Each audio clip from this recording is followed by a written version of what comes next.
هي منافسه قويه، البقاء للأقوى. جبت لكم الكحك اللي سعره متوسط، يعني كحك الطبقه المتوسطه، يعني كحك ياسمين صبري. أنا من أسرة متوسطة.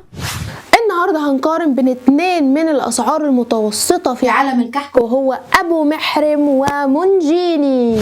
احنا عارفين ان اسعار الكحك يا اما عاليه قوي اوفر يا اما رخيصه قوي اوفر، فالنهارده حاجه في المتوسط للناس اللي المتوسطه. كيلو الكحك عند ابو محرم ب 165 جنيه، اما كيلو الكحك عند مونجيني ب 240 جنيه. انا جايبه نص ب 120. مش عارفه هو ليه اقرع كده عريان ليه. انا اصلا اقرع ودي باروكه. واو فان ديزل. ما كانوش عاملين علبه للعيد ولا ايه؟ العيد دي يستاهل علبه يا جماعه. تعالوا نبدا بسم الله ونقول دي علبه كيلو كحك من ابو محرم اهو. بسم الله.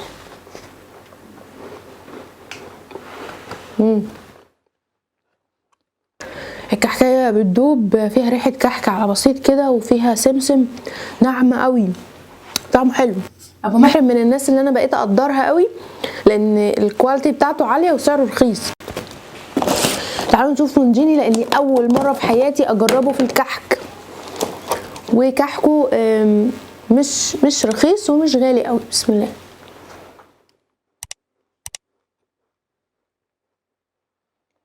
لطيف برضو قوي بس انشف شويه، بيقرمش سيكه، طعم الخميره باين فيه سيكه كده.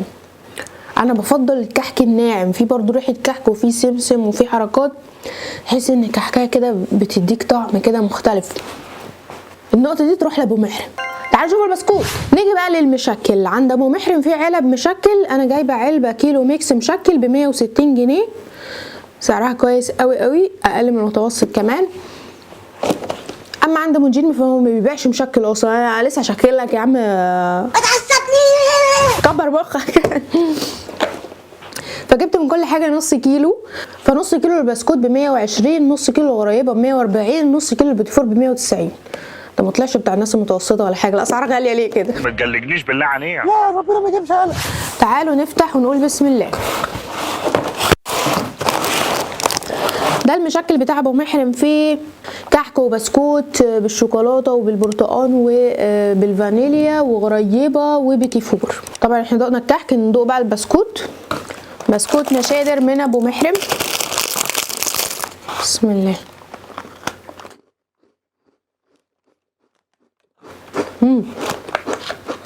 طعمه لذيذ. بسكوت نشادر بطعم الفانيليا، مقرمش، طعم الزبده باين فيه. انا معرفش جايبين الزبده منين بالسعر ده بس ماشي. تعالوا نشوف بتاع مونجيني.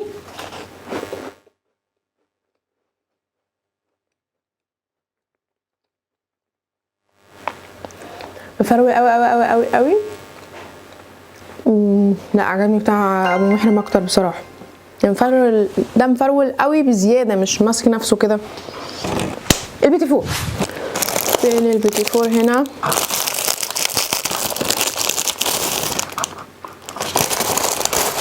البيتي فور هنا بالشوكولاته،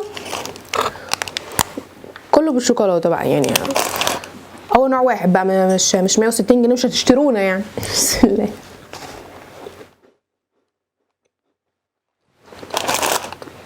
بيتي فور معقول ناعم، طعم الشوكولاته حلو.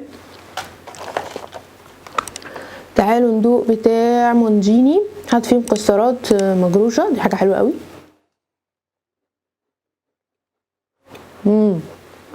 بيتي فور مونجيني لذيذ جدا برضو، انعم بكتير، مكسرات مدياله طعم حلو. وعنده البيتي فور اللي بجوز الهند اللي انا بعشقه. حلو ده قوي برضو. في البيتي فور اميل لمونجيني اكتر، كده 2-1. اخر حاجه الغريبه عند مونجيني رباع، انا معرفش ليه جبت ربعين بصراحه، ما كنت جبت ربع واحد يعني، حاجه غريبه قوي. دوق الاول غريبه ابو محرم. حلو، ناعمه قوي، بتدوب في البق، طعم السمنه باين فيها. تعالوا ندوق بتاعه مونجيني.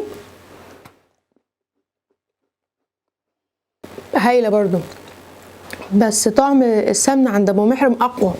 بصراحه الاتنين حلوين، بس بالنسبه لي ابو محرم يتفوق في انه سعره ارخص بكتير، ارخص خالص يعني، وعنده علب مشكله وحاجته جميله جدا بتنافس مونجيني، ويمكن احلى كمان في الكحك والبسكوت بالنسبه لي. والديفور برضو كان جميل، والغريبه كانت روعه بصراحه. هي منافسه قويه، بس انا بالنسبه لي والبقاء للأقوى. قولوا لي بقى انتوا في التعليقات هتجيبوا من ابو محرم ولا هتجيبوا من مونجيني؟ انا عن نفسي صراحه اجيب من ابو محرم. اشوفكم الحلقه الجايه، باي باي.